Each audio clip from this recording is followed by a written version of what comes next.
എല്ലാവർക്കും നമസ്കാരം. സേനാനി civil service അക്കാഡമിയിലേക്ക് സ്വാഗതം.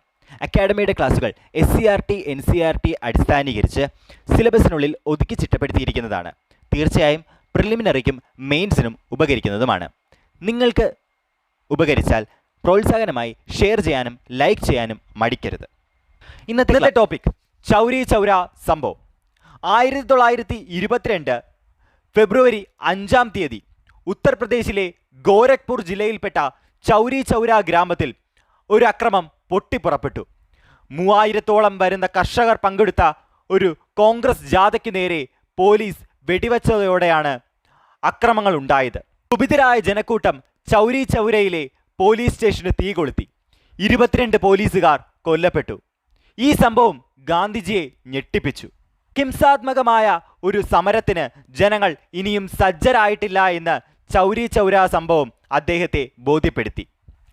ഹിംസാത്മകമായ ഒരു പ്രസ്ഥാനത്തെ അനായാസേന അടിച്ചമർത്താൻ ബ്രിട്ടീഷുകാർക്ക് കഴിയുമെന്ന് ഗാന്ധിജിക്ക് ഉറപ്പുണ്ടായിരുന്നു.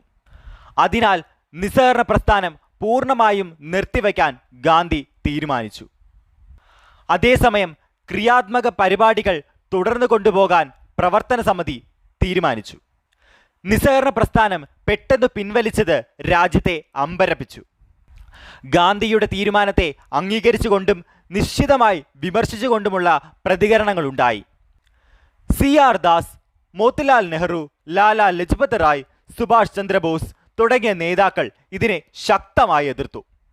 പ്രക്ഷോഭത്തിൽ നിന്നുള്ള പിന്മാറ്റത്തെ ഒരു ദേശീയ ദുരന്തമായാണ് സുഭാഷ് ചന്ദ്രബോസ് വിശേഷിപ്പിച്ചത്. ജനങ്ങളുടെയല്ല, നേതൃത്വത്തിൻ്റെ ദൗർബല്യമാണ് ഇത് കാണിക്കുന്നതെന്ന് MN റോയ് അഭിപ്രായപ്പെട്ടു. പ്രക്ഷോഭം അതിൻ്റെ മൂർധന്യാവസ്ഥയിൽ നിൽക്കുമ്പോൾ പെട്ടെന്ന് നിർത്തിവച്ചത് പരക്കെ പ്രതിഷേധമിളക്കിവിട്ടു. ഈ അവസരം മുതലെടുത്ത് ഗവൺമെൻറ് ശക്തമായി തിരിച്ചടിക്കാൻ ആരംഭിച്ചു. 1922 മാർച്ച് 10 ഗവൺമെൻറ്റിനെതിരെ അപ്രീതി പരത്തുന്നു എന്ന കുറ്റം ആരോപിച്ച് ഗാന്ധിജിയെ അറസ്റ്റ് ചെയ്തു. ചരിത്ര പ്രസിദ്ധമായ ഒരു വിചാരണയ്ക്ക് ശേഷം അദ്ദേഹത്തെ 6 വർഷത്തെ തടവിന് ശിക്ഷിച്ചു. താമസിയാതെ ഖിലാഫത്ത് പ്രസ്ഥാനത്തിന്റെ പ്രസക്തിയും നഷ്ടപ്പെട്ടു. അവസാനിച്ചിരിക്കുന്നു. തുടർന്നുള്ള ക്ലാസുകൾക്കായി ചാനൽ സബ്സ്ക്രൈബ് ചെയ്യുക. സേനാനി സിവിൽ സർവീസ് അക്കാഡമിക്ക് വേണ്ടി ശബ്ദം നൽകിയിരിക്കുന്നത് വൈഷ്ണവ്. Thank you for